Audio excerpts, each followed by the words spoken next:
লীগের বাহিনী আমাদের উপর হামলা করছে, আমাদের অনেক ভাই আহত, অনেক ভাইয়ের মাথা থেকে রক্ত ঝরছে। সম্পূর্ণ প্রস্তুত রয়েছি, সাংগঠনিকভাবে রাজনৈতিকভাবে আমরা এটির মোকাবেলা করব এবং যারা আজকেও এই বাংলাদেশে থেকে আমি রাজাকার বলার হিম্মত দেখায় তাদের শেষ দেখি বাংলাদেশ ছাত্রলীগ ছাড়। আসসালামু আলাইকুম ভিউয়ার্স, দেশ ও দেশের বাহির থেকে যারা আমার ভিডিওটি প্লে করেছেন জানাচ্ছি আন্তরিক শুভেচ্ছা ও অভিনন্দন। আশা করি সবাই ভালো আছেন, সুস্থ আছেন, আলহামদুলিল্লাহ। তো ভিউয়ার্স, মাননীয় প্রধানমন্ত্রী শেখ হাসিনার বক্তব্য এবং কোটা বিরোধী আন্দোলন দুই বিষয় এখন ব্যাপকভাবে সংঘর্ষের দিকে এগিয়ে যাচ্ছে। কেননা প্রধানমন্ত্রীর বক্তব্যে ব্যাপকভাবে আন্দোলনকারীরা গত রাত থেকে ক্ষুব্ধ এবং উত্তপ্ত রাজধানী শাহবাগ ও ঢাকা বিশ্ববিদ্যালয়। এদিকে ছাত্রলীগেরা যেভাবে ওত পেতে বেসে আছে এবং বিভিন্ন জায়গায় কিন্তু ছাত্রলীগেরা তাদের উপরে বিভিন্নভাবে হামলাও চালাচ্ছে, এই রিপোর্টও কিন্তু ব্যাপকভাবে এখন প্রকাশ পাচ্ছে। দর্শক, এই কোটা আন্দোলনকে কেন্দ্র করে দেশের ভেতরে যে সহিংসতা তৈরি করলেন এই প্রধানমন্ত্রী, সর্বশেষ কি হচ্ছে তার বিস্তারিত জানবো এই রিপোর্টে। সো ভিডিওতে যাওয়ার আগে ছোট্ট রিকোয়েস্ট করব, যারা এখনো চ্যানেলটি সাবস্ক্রাইব করেনি, নিয়মিত দেশের সকল আপডেট সবার আগে জানতে অবশ্যই চ্যানেলটি সাবস্ক্রাইব করে পাশে রাখবেন। দর্শক আসুন স্ক্রিনে। লীগের বাহিনী আমাদের উপর হামলা করছে, আমাদের অনেক ভাই আহত, অনেক ভাইয়ের মাথা থেকে রক্ত ঝরছে। নারী শিক্ষার্থী আছে প্রায়। আমরা যখন বিসি চত্বরে ছিলাম, ৭১ সাল থেকে ছাত্রলীগের বা তাদের যারা ছিল তারা এসে এমনভাবে পিছন দিক থেকে দাওয়া করছে, আর ইট পাটকেল লাঠি সোটা দিয়ে যা আছে আমাদের পিছন দিক থেকে, আমাদের অনেক মেয়েরাও ছিল পিছনে, এমনভাবে আঘাতপ্রাপ্ত হয়েছে। আমরা দেখতে এই অবস্থা। আমরা কি এই দেশে থাকি? কারণ এখানে ডাক্তার নাই। আমরা প্রথমে আসার পরে তালা লাগায় চলে গেছে, পরে একজন ডাক্তার পাওয়া গেছে, তাকে বলছি আসতে, সে বলছে 20 মিনিট পরে আসবে। প্রায় 45 মিনিট হয়ে গেছে, এখন পর্যন্ত কোনো ডাক্তার নাই। এখানে কি করতেছে না করছে, আমাদের ইমার্জেন্সি ডক্টর দরকার। অনেকেই এখন পর্যন্ত চিকিৎসা পায়নি, যে আপনারা দেখতেছেন সে হাঁটাহাঁটি করছে, পরে অনেকের চিকিৎসা না পায় অন্য হসপিটালে গেছে শেষ পর্যন্ত। এই হলো পরিস্থিতি।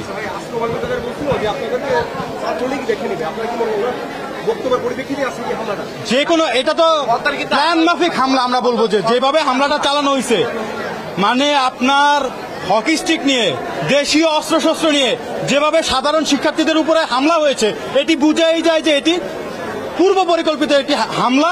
এবং সেখানে বহিরাগতদেরকে আমরা দেখেছি যে ট্রাক ভর্তি বিভিন্ন টোকাই টাইপের ছেলেমেয়েরা ক্যাম্পাসে ঢুকে সাধারণ শিক্ষার্থীদের উপরে হামলা করেছে, ঢাকা বিশ্ববিদ্যালয়ের শিক্ষার্থীদের উপরে হামলা করেছে।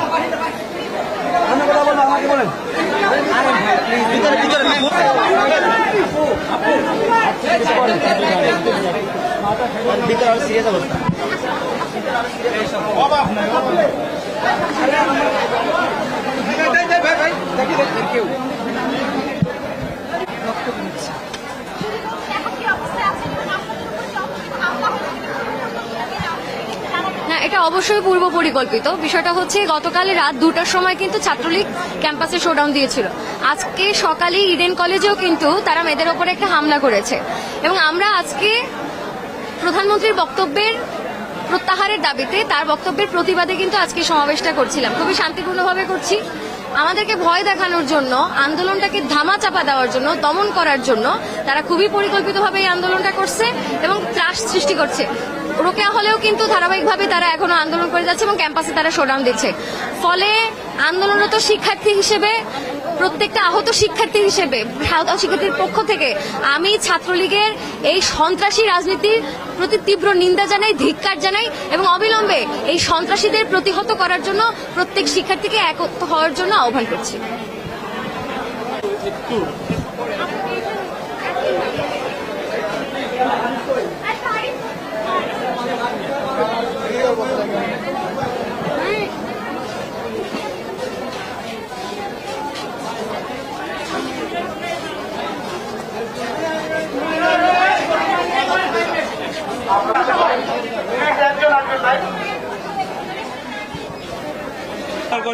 আমরা তাদেরকে, আমাদের বোনরা সহ আমরা তাদেরকে উদ্ধার করতে গিয়েছিলাম। আমাদের হাতে কোনো অস্ত্র ছিল না। আমরা স্টুডেন্টরা, সাধারণ স্টুডেন্টরা ক্যাম্পাসের, আমরা খালি হাতে আমাদের ভাইদেরকে উদ্ধার করতে গেছিলাম। আমাদের ছাত্রলীগের গুন্ডা কর্মীরা এবং বাহির থেকে কিছু টাকা এনে তার আগে থেকে অস্ত্র নিয়ে ক্যাম্পাসে ভর্তি করেছিল এবং তাদের ঈদ আগে থেকেই ছিল। প্রথমেই তারা আমার বোনদেরকে আটক করে। আপনারা এখন যে দেখতে পারবেন অনেক বোন আহত হয়েছে, অনেকের মাথা ফাইটে গেছে, অনেকে হাত ভাঙে। হত্যাকারীদের পক্ষে সাফাই গাওয়া এবং অস্থিতিশীল পরিবেশ সৃষ্টির চেষ্টার বিরুদ্ধে বাংলাদেশের ছাত্র সমাজের যে ঐক্যবদ্ধ অবস্থান, সেই ঐক্যবদ্ধ অবস্থানের বহিঃপ্রকাশ হিসেবে দেশব্যাপী কর্মসূচির অংশ হিসেবে আজকে সন্ত্রাস বিরোধী রাজু ভাস্কর্যের পাদদেশে আমাদের নেতাকর্মীরা অল্প কিছু সময় পরে সমাবেত হবে এবং সেখান থেকে আমরা আমাদের পরবর্তী কর্মসূচি ঘোষণা করব। আমরা সুস্পষ্টভাবে বলছি, শিক্ষা প্রতিষ্ঠানে যারা নৈরাজ্য তৈরি করতে চায়, রাজাকারদের তোষণ করা রাজনীতি বাংলাদেশে যারা বাস্তবায়ন করতে চায়, তাদের বিরুদ্ধে আমরা ঐক্যবদ্ধ রয়েছি। আমরা অনেক দায়িত্বশীলতার পরিচয় দিয়েছি, বিনয়ের পরিচয় দিয়েছি, যৌক্তিক পরিকল্পিত উপায়ের জন্য শিক্ষার্থীদেরকে আহ্বান জানিয়েছে। কিন্তু আজকে আমরা মনে করি যে এই আন্দোলন আজকে সম্পূর্ণভাবে এটির রিমোট কন্ট্রোল করছে যারা আমাদের এই মুক্তিযুদ্ধের চেতনাকে যারা লালন করে না, তাদের হাতে এই আন্দোলনের রিমোট কন্ট্রোল চলে গেছে। যে কারণে বাংলাদেশ ছাত্রলীগ রাজনৈতিকভাবে এটি মোকাবেলা করার সিদ্ধান্ত নিয়েছে। যারা নৈরাজ্য করবে, রাজাকারদের তোষণে রাজনীতি বাংলাদেশে যারা বাস্তবায়ন করার চেষ্টা করবে, আমরা সম্পূর্ণ প্রস্তুত রয়েছি। সাংগঠনিকভাবে, রাজনৈতিকভাবে আমরা এটির মোকাবেলা করব এবং যারা আজকেও এই বাংলাদেশে থেকে আমি রাজাকার বলার হিম্মত দেখায়, তাদের শেষ দেখি বাংলাদেশ ছাত্রলীগ ছাড়বে। যেমনটা আসলে শুনছিলেন দর্শক, আমরা আরেকবার যাবো ওনার কাছে যে আসলে কি কারণে আসলে এই ছিল আসলে এখান থেকে আমার কাছে যে ছাত্রলীগের কর্মসূচি এবং তারা যে রাজু ভাস্কর্যের আসলে মুভ করবেন। দর্শক, স্ক্রিনে আমরা সে সম্পর্কে বিস্তারিত জানলাম। এই বিষয়ে আপনাদের মতামত কমেন্টে জানান, কেউ ভিডিওটি স্কিপ করবেন না। এই কোঠা আন্দোলন কি কোনো রাজনৈতিক ইস্যুতে জড়াচ্ছে? কেননা প্রধানমন্ত্রীর বক্তব্যের পর থেকে রাজাকার স্লোগান দিয়ে কিন্তু এখন আর শুধু শিক্ষার্থী নয়, বরং দেশের সাধারণ মানুষে এই বিষয়টি নিয়ে ফুসলে উঠেছে। দর্শক, সর্বশেষ আপডেট জানবো আজকের এই রিপোর্টে। ঢাকা বিশ্ববিদ্যালয়ের রিডিং রুমে ঢুকে শিক্ষার্থীদের উপরে লাঠিচার্জ করলো। তারা কিভাবে আমাদের, এই যে দেখেন আমার মাথা ফেটে গেছে, তারা কিভাবে আমাদের ক্যাপিটাল মারলো। আমাদের মিনিমাম 50 জন শিক্ষার্থী আহত, কিন্তু ওরা যেটা করেছে এটা 25শে মার্চের গণহত্যার যেই আন্দোলন ছিল, মানে পাকিস্তানের আমাদের উপর যে হামলা করেছে, এটার থেকে বর্বর আন্দোলন ওরা আজকে করেছে। বিজয় আমি বলি, আমাদের 20টা বাইক বলছে না,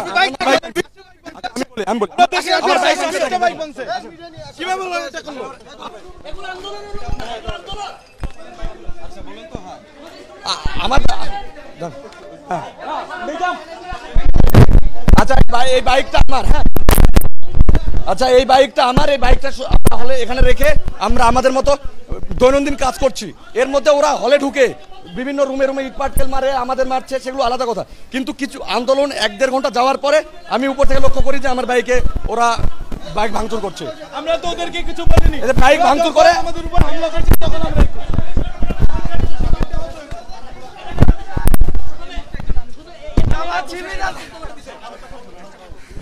আমাদের এই শিক্ষার্থীদের উপর বেদরক হামলা চালিয়েছে। আপনারা জানেন না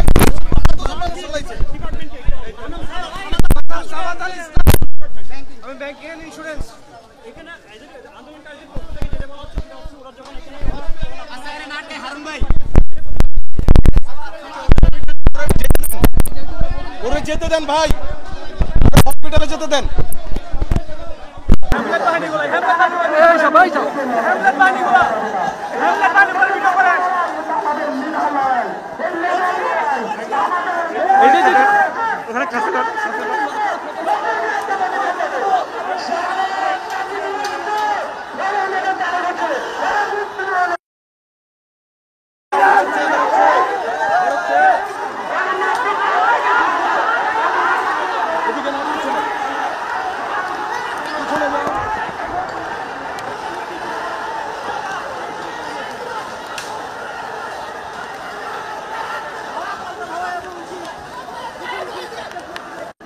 এই যে ছবি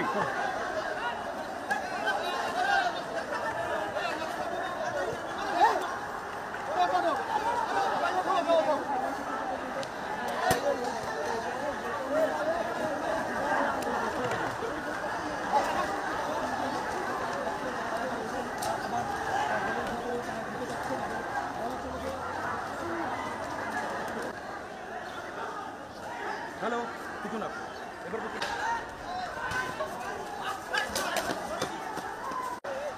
আচ্ছা ঠিক আছে, ওকে ওকে লাইভ হবে, লাইভ হবে, ওকে ওকে ওকে।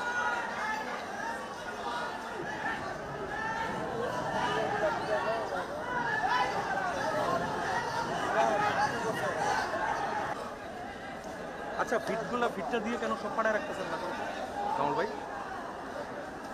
ফিটে থাক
দর্শক, স্ক্রিনে আমরা সে সম্পর্কে বিস্তারিত জানলাম। সো আজকের ভিডিও এই পর্যন্তই। ভালো লাগলে লাইক এন্ড কমেন্ট করবেন এবং দেশের সকল আপডেট সবার আগে জানতে অবশ্যই চ্যানেলটি সাবস্ক্রাইব করে পাশে রাখবেন। দেখা হবে পরবর্তী ভিডিওতে ইনশাআল্লাহ।